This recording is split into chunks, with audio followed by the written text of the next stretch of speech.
Hi. So this is Erica with the Poindexter Real Estate Group. I am on episode 21. I can't believe it. Been talking to agents across the country since about October. And we talk about what it's like to live in other places. We know that a lot of people are moving around the country right now, especially based on COVID and jobs and where things will take them. And so I've been doing my due diligence and building relationships with agents all over the place so that I have resources if that's what your goals are. And today we're talking to Joanna in Fort Lauderdale, Florida.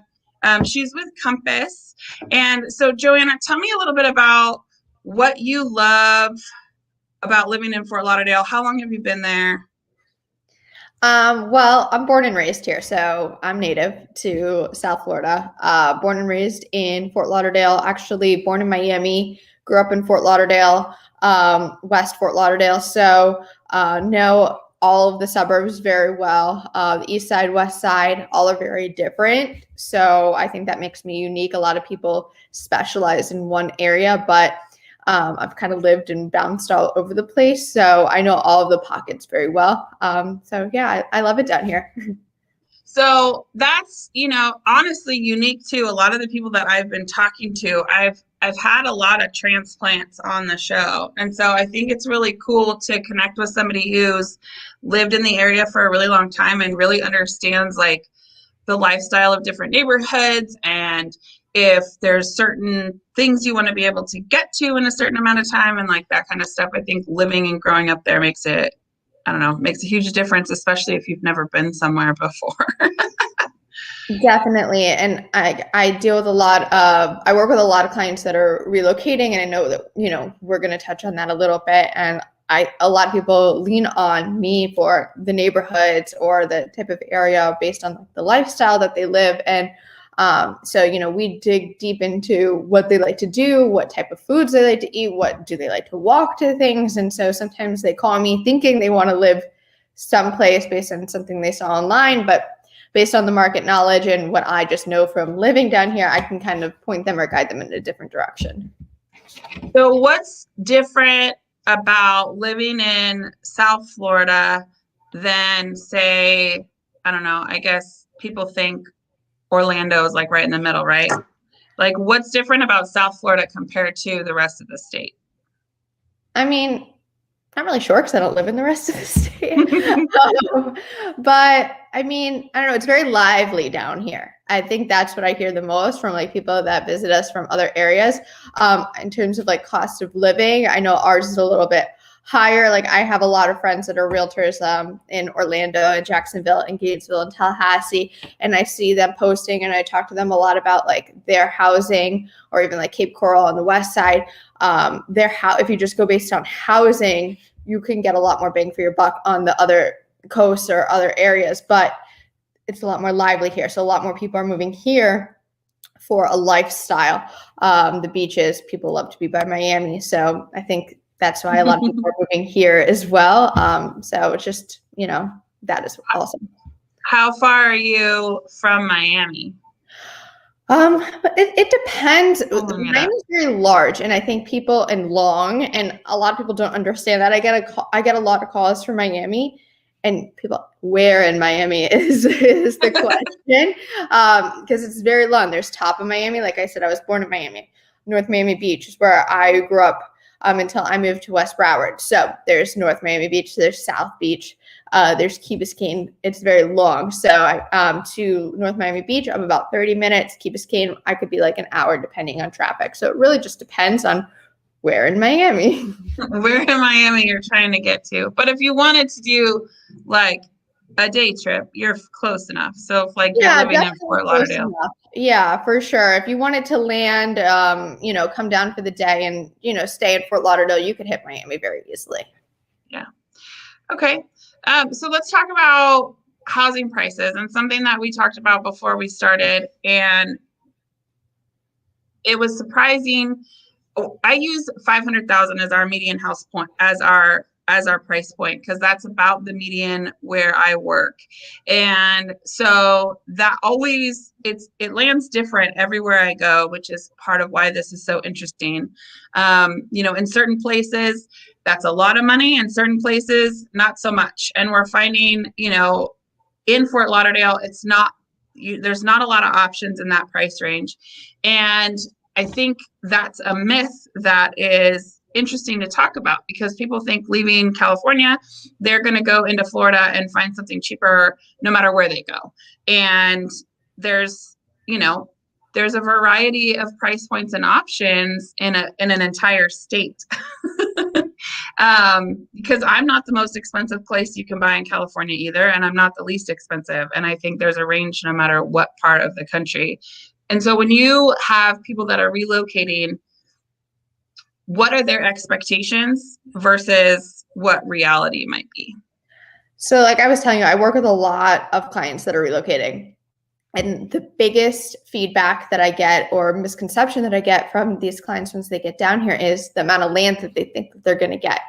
Whether they're coming from California, from Texas, from Colorado, they think that they're going to come down here and get these huge backyards. Or they can, obviously depending on the price point, but they think for $400,000, for $500,000 that they're getting acres of land. It's not going to happen. So I think that it can be a little surprising and a little mind-boggling. So sometimes they've already sold their home. I'm closing on a home tomorrow from a relocation from California, and they were shocked. They were shocked when they came down, and this was like a $900,000 price point, and their yard may be like this big. They're getting a beautiful home. Don't get me wrong. The home is beautiful. The neighborhood is beautiful. But I think the shock that people are getting is the amount of land that you get. And people want the space. And so I think the space comes with that price point. It comes with the dollar tag. And I think that's the biggest misconception and the biggest feedback that I'm getting from people that are relocating. Are you finding that people based on that comment, are you finding that people are selling their house, they're out of they're like, they've already sold with me, not done any research, and show up on your doorstep and then they're like in shock? It goes both ways. Like, yeah, people are like, oh, I'm ready. I'm like, okay, great. For the ones that are closing tomorrow, that's how it went. So yeah, it works both ways, but when people want to move to Florida, they're ready to go. So you don't want to miss out on anything. And then they make the compromise, right? Because they're like, okay, that beach lifestyle that I'm coming here for doesn't include the land, but I'm still getting that beach lifestyle that I'm coming here for.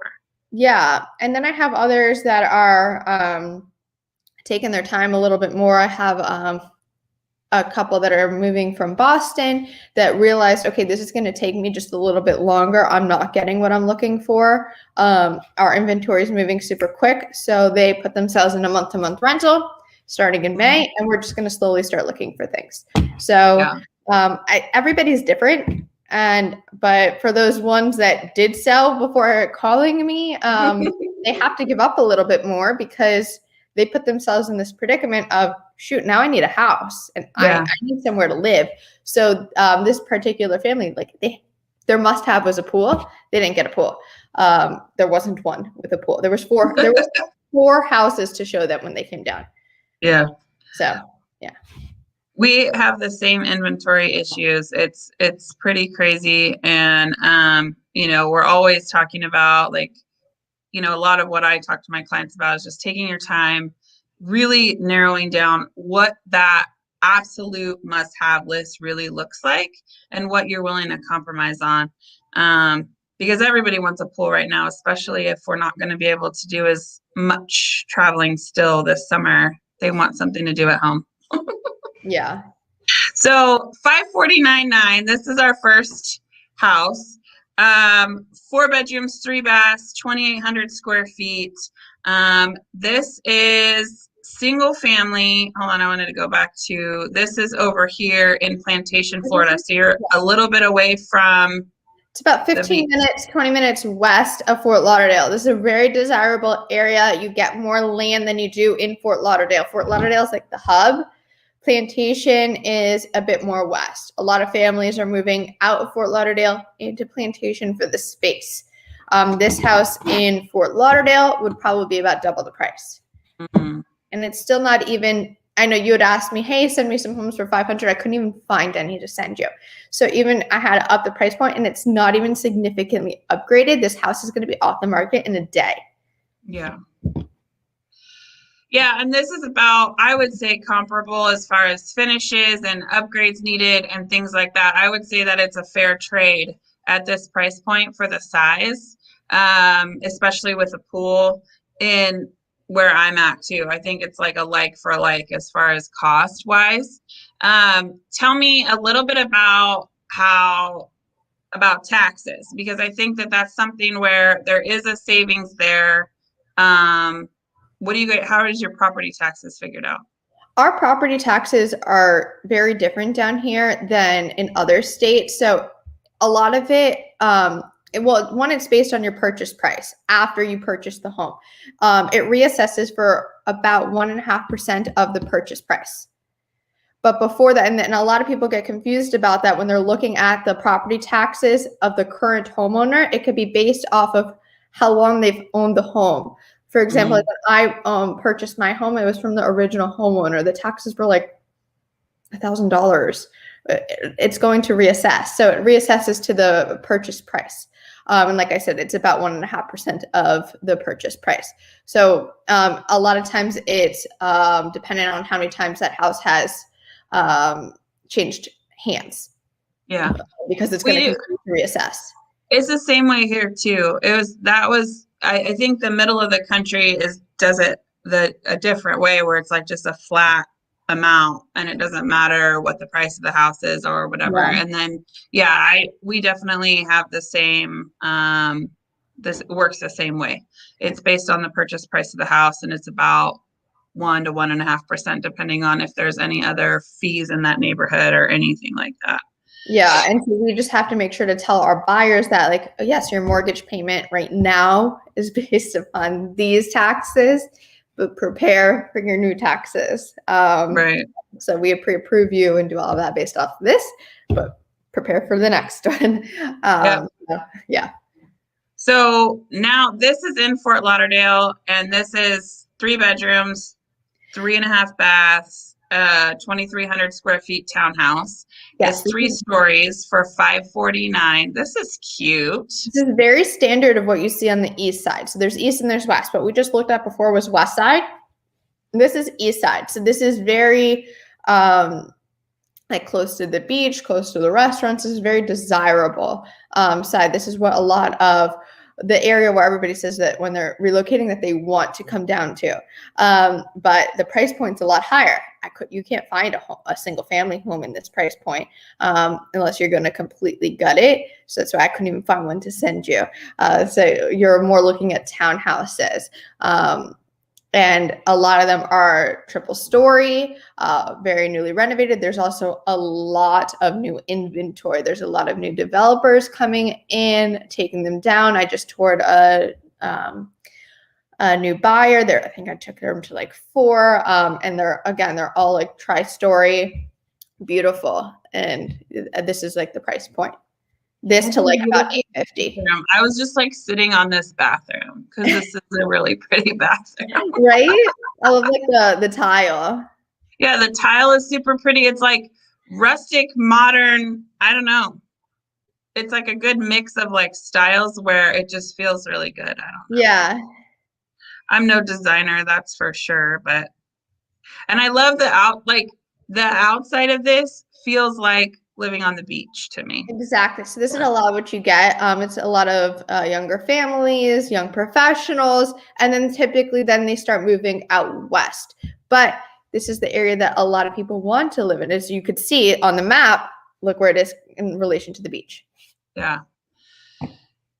And then we've got, this one was the new build. So this is a little less expensive actually than this one's a little bit further west, but it's still east. It's just the location is just a little bit more west. And I think that one's this one's only a 2-story. Yeah. So this is less square footage. Hold on, let's see. Oh, we don't know the square footage really because it's not built yet. Okay. These are cool. Very like executive looking though to me on that. Yeah, so like I said, they're putting a lot up. These developers know what the buyers want, and there's inventory coming, which is funny because there's no single family inventory, but this townhouse inventory is available. It may not be available right now, but this new construction inventory is available. It is taking like 6 to 8 months to build, but if you have the time to wait, it's available. Yeah. I was talking to you a little bit about before we started. I'm directing a lot of my clients to new construction as well. There's the builders are doing the best they can and getting it out as fast as possible. But I think what the conversation is that we really just don't have enough housing to meet demand across the country. And they're just, I don't know how much faster they can they can build for us, It's just, I don't know about you, but we have about 10 to 20 offers per property, depending on, how it was priced and whatever. And I was having this conversation with buyers yesterday. We need a lot more housing to meet this demand, no matter where you're at. That's what we're seeing too. Like our larger builders, like the communities with hundreds of homes, they've stopped. They're not even taking reservations. So they release in certain, they release in certain phases. Sorry. They release in certain phases and they've stopped construction completely. So, but these smaller developers, they're only putting up like 10 homes, like these 10 townhome communities. So they have the ability to move a little bit quicker. They just move at the speed of the permitting process and as quick as their deposits come in. So I've actually been bringing buyers more towards them because I know that I can move it a little bit quicker, as long as I know that it's a reputable developer that isn't going to go under. Yeah, I've done the same. It's interesting how it's like the same but different. I've got clients in contract on a new build, and he's just building 20 houses in this just a smaller town near me. And they're like, we want this one. And so then they finish that one for them so that we could close quickly. And it's been a good relationship. And I think, hopefully we get some more people that are wanting to build smaller neighborhoods and smaller developments so that, we have the inventory because we need it. We do. Well, thank you so much for taking the time to show us a little bit about Fort Lauderdale. Tell me like your favorite thing about living in Fort Lauderdale or your favorite like local business or restaurant. My favorite thing, I mean, I've grown up here, so I love everything. I think my favorite thing is just like the weather, honestly. Like I feel like that's silly, but just like I love that like you can't even see outside right now, but like I can hop in the pool today if I want to all year long. Like I can just like sit outside, and that's why everybody's moving down. Everybody wants an outdoor space, and like I was telling you, my clients want pools. I want my pool, so like that's my favorite part of living down here. Like I'm an outdoors person. I like to have my lunch outside. Like that's me. So like I could never give that up. So that's definitely my favorite part of living down here, and I could never move. You're like, no, I'll never move. I know we have really great weather too. And that's always my question when people are moving is like, where are you going to go? We have pretty much spring, second spring, fall, second fall. Like we don't really have like huge extremes in weather. It's not as sunny 24/7, but it's nice out here. Yeah. I don't like when it's like too hot, when it's too cold. And I feel like we just like get like it's like perfect all year round for me. Perfect all year round. Well, thank you so much, and have a great rest of your day. Absolutely. And I look forward to connecting with you if I've got clients moving your direction. All right. Thanks, Erica. You as well. Bye. Bye.